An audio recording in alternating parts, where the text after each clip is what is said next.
week, and it's good for us. Yeah, how good to have Eze back. He's one of the most talented players here. How impressed are you with his obvious ability? Of course, first of all, I'm always happy when the players are fit and available for the game. And yeah, Ebbs is a great player for us. But it's also important that Will is back, he's an experienced player, and that gives us more opportunities in the game. And I think Ebbs cannot win the game for us alone, so he needs all his teammates. But as a team, I think we are in a good shape. We have good confidence. We're really very happy with the week, the training sessions, and it will be important for us. But again, we need all the players to succeed at Tottenham. The news of Mark Gay is not good. Knee surgery, out for 8 weeks. That's a real blow for you, isn't it? Yes, of course. So last week I said I hope he can be with us in the training this week. But his knee reacted in a way we didn't like it. So we had he visited the doctor one more time, and then they said, okay, it's better to have a surgery. But he's doing well. He's recovering, and we will support him as good as we can. That he's back with us, and we'll have some games at the end of the season. You've had a full week of training, Oliver, with Palace now, and John Textor, the co-owner, was saying that you've taken training to a new level of intensity. Is that right? What have you changed in training at Palace? Yes, we couldn't. Of course, we have to take care for the players that they're ready for the game. The most important fitness level is Saturday, and it will be tomorrow at Tottenham. And as I said, we have a different days we are training. Yeah, so the team was used to have off on Sunday and Wednesday. We trained on Sunday, recovery of course for the starters, and gave them off on Mondays. We had now 4 days in a row, but we always looked what they did before and what we want to improve, where we want to increase. But again, this is just beginning of a cooperation from all of us, and the players. The players did it very well the whole week, but it's nothing. So I didn't find something new that nobody knows or that nobody does. But of course, we have our ideas, and we try to implement it into the team. It's Tottenham next, and you may be aware that Palace have a terrible record against Tottenham. They've not won there in the league since 1997. And you know what it takes to lose at Tottenham as well as the manager of Eintracht Frankfurt. I mean, what are your memories of that match? Oh yes, it was a very intense game, I remember. And we had a great start with Frankfurt, 1-0, very fast. But then, we could see the quality of Tottenham, and they scored 3 goals. But at the end, it was close again after the 2-3, and one play out from us. But it's, of course, I know the terrible record. But what happens in the past is not must not have or not always has to be in the future.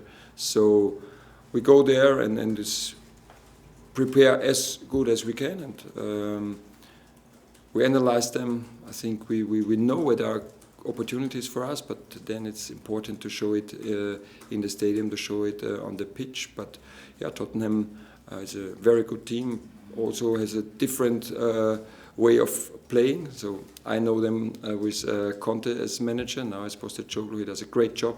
There is more offensive playing and defending very high, very aggressive way of playing. So that we will have troubles to find solutions. But if we find the spaces, you have a lot of space. The Wolves showed it 2 weeks ago.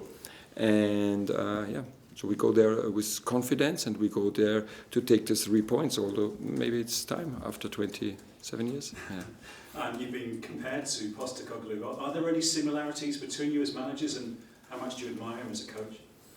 I think it's the most similarities that many...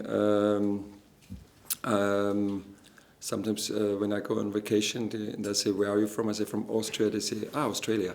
So maybe this. So it's our home country is very similar. But I don't know him. I have a lot of respect, and I think we managed or coached one player. I had an Australian player in Linz with me, and he played under Postecoglou for the national team of Australia. So at that time we spoke sometimes about Postecoglou, but I don't know him personally. But this will change on Saturday. And is it true, did Tottenham speak to you about taking over in the summer when Conte left? Last summer? Yes, because you were linked with the Tottenham job in the summer. I was linked with so many jobs, I don't remember. Last summer, no, I was on vacation. Thank you so much, and good luck on the weekend. Thank you. Thank you. We go to Seb, Premier League. Hi, everyone. How have you enjoyed this first full week of training? Have you sort of realised that you're manager of a Premier League club?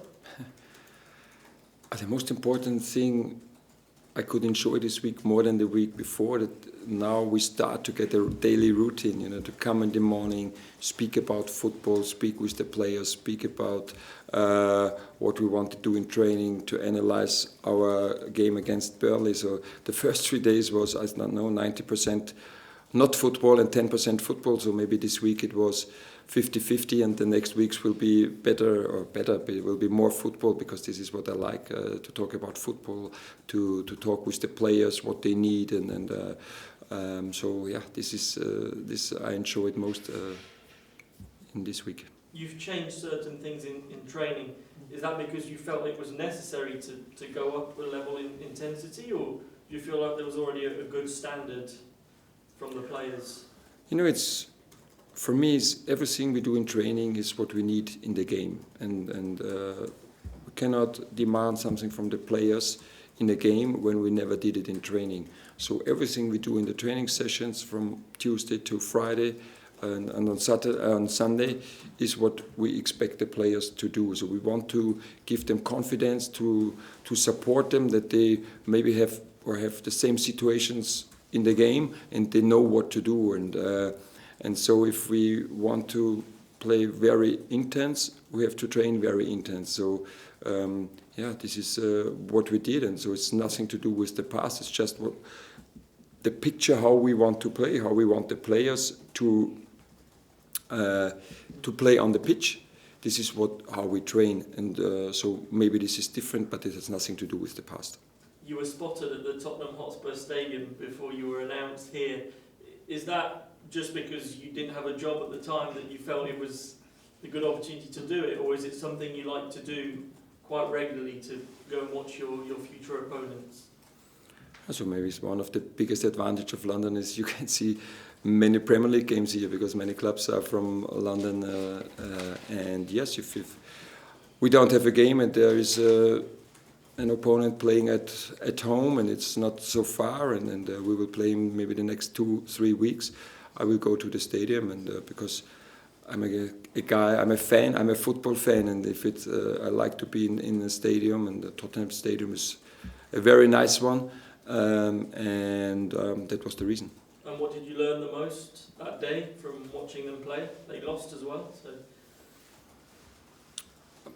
Of course, I also watched them playing before, because I like the way they are playing, the offensive style, and very aggressive. And I think Tottenham is the team after Liverpool, or next to Liverpool, with the highest pressing situations in a game. So I like the way they play, but it's always the same. Every strength also has its weaknesses, and I could see what they do really well, and I also could see where maybe they are vulnerable, and this is what we try to find tomorrow.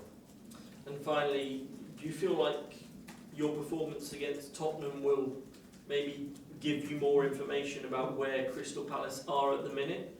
With no disrespect to Burnley, but if you look at the table, Tottenham are a team that have showed a lot more this season. Do you feel like this could be a reference game for you? Every training session, every day, every game gives us information about the players, about where we are, where we want to go, and I think I mentioned it many times. So you can learn from every game. You can learn from a win, you can learn from a defeat, and of course you can always learn from good teams, yeah, because these challenges, you need these challenges, yeah, when you're always in your comfort zone, yeah, maybe you don't increase your level. So I think it's not possible to win at Tottenham playing in our comfort zone. So we will have to reach the edge of our possibilities at the moment, and then we will see if it's enough. Yeah, then it's good. We're on a good way. Maybe it's not enough. Then we know, okay, we have to improve here, we have to improve there, and this gives a lot of useful information. Thank you very much. Thank you. This Thank is you. Alex from BBC. Hi, Oliver. Last week we saw a couple of clever short corner set pieces and the team marking zonally from corners. Can we expect any more surprises, and how have the players adapted to those changes this week? You can expect, but if I tell it, it's no surprise. Fair enough. And how have they adapted to the zonal marking from corners? Is it that different?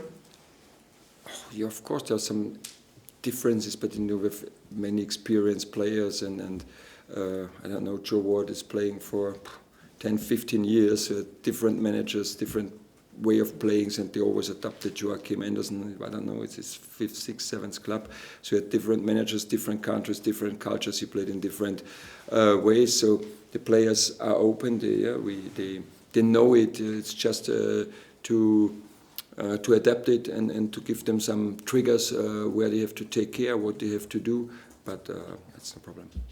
A slightly different one. This weekend, IFAB, football's lawmakers, a meeting to have a discussion. We're expected to find more details out about blue cards potentially being introduced into football. Just wondered what your views are on potential blue cards coming into the game.